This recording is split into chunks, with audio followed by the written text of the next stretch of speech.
শেষ পর্যন্ত আমাদের সরস্বতী পুজো চিড়িয়াখানায় কাটাতে হলো। কেন সেটা জানতে হলে পুরো ব্লগটা কিন্তু দেখতে থাকো। Hello everyone, welcome to my channel. Last আমি সরস্বতী পুজোর ব্লগ নিয়ে আজকে হাজির হয়ে গেছি। তো এখানে স্পেশাল ফিল করব কি তার আগে আমাদের সাথে এত বড় প্র্যাঙ্ক হয়ে যাবে ভাবতে পারিনি।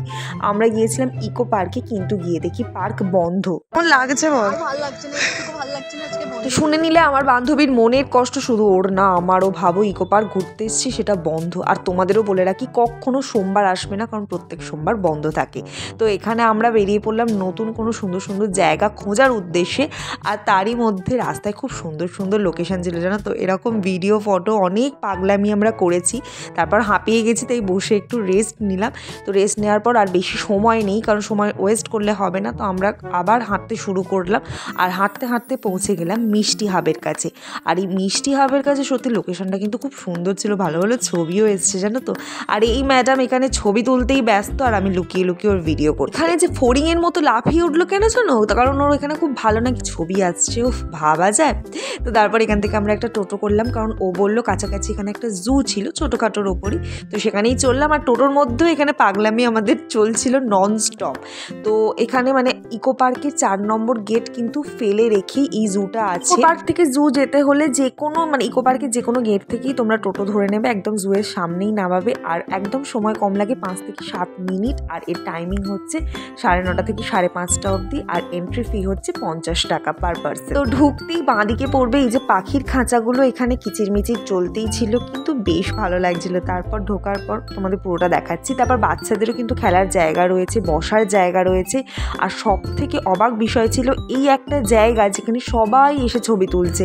আমরাও গিয়েছিলাম ছবি তুলতে, কিন্তু বিশ্বাস করো এক ফোঁটা তুলতে পারিনি, এত পরিমাণে ভিড় ছিল। তো আমরা ওখানে সময় নষ্ট না করে এগিয়ে চললাম, আমি আর আমার বান্ধবী। আর এইখানে দেখো একটুখানি যাওয়ার পর আমার মতোই ধীরে বাচ্চাটাকে আমার বান্ধবী কি দেখাচ্ছে, জেব্রা।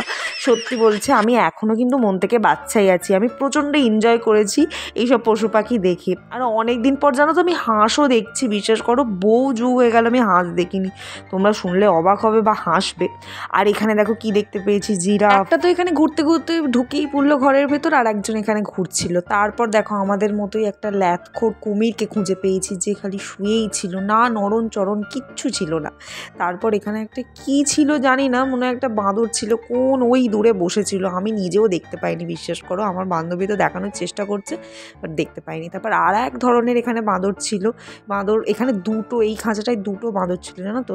এত লাফালাফি খেলছে, আমরা তো কিছুক্ষণ দাঁড়িয়ে ওদের খেলা দেখছিলাম, বেশ মজারও লাগছিল কিন্তু। তারপর এখানে বাঁদর দেখা শেষ করার পর কাঠবেড়ালি দেখলাম। এই জুটাতে যা যা আছে সবই আমি ঘুরে ঘুরে দেখানোর চেষ্টা করছিলাম। তবে এই জুটা না খুবই ছোট, মানে সবে হয়েছে মাত্র, তবে অল্প কিছুই রয়েছে। আর এখানে চোখে পড়লো হরিণ। তারপর এটা ছিল বার্কিং ডিয়ার, এটাও আর এক প্রকারের হরিণ।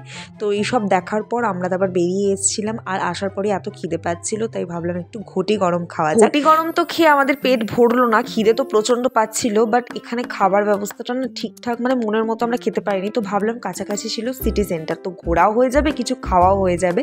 তো যেমন বলা তেমন করা, এখানে অটো ধরে একদম চলে এসেছি আমরা সিটি সেন্টারে। তো এটা মানে আমি কলকাতায় থাকি, কিন্তু এখনও পর্যন্ত আমি CG2-তে কখনোই আসা হয়নি। তো এই সুযোগে দুটো জায়গায় ঘোরা হয়ে গেল। তো চলো তোমাদেরকেও দেখাই।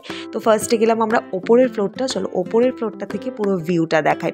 তো সুন্দর লাগছিল বিশ্বাস করো। আর কিন্তু মানে দুর্ভাগ্যবশত আমরা বেশিক্ষণ সময় কাটাতে পারিনি, বাট ডেফিনেটলি আবার আমি আসবো, মানে আমরা আসবো আবার সময় কাটানোর জন্য। কিন্তু খুবই সুন্দর জায়গা। তারপর একটু কিছু খেলাম দুজনে মিলে, খাওয়ার পর ব্যাস তারপর বেরিয়ে পড়লাম, কারণ আর হাতে সময় নেই, সন্ধে হয়েই আসছে। আর আসার পথে এই যে সাবওয়েটা ছিল না, এখানে কি সুন্দর দেওয়ালগুলোতে কত সুন্দর সুন্দর লেখা ছিল, জানো তো, বেশ সুন্দর লাগছিল। তো এখানে আমরা ট্রেনের জন্য অপেক্ষা করছি, ব্যাস ট্রেন ধরে বাড়ি।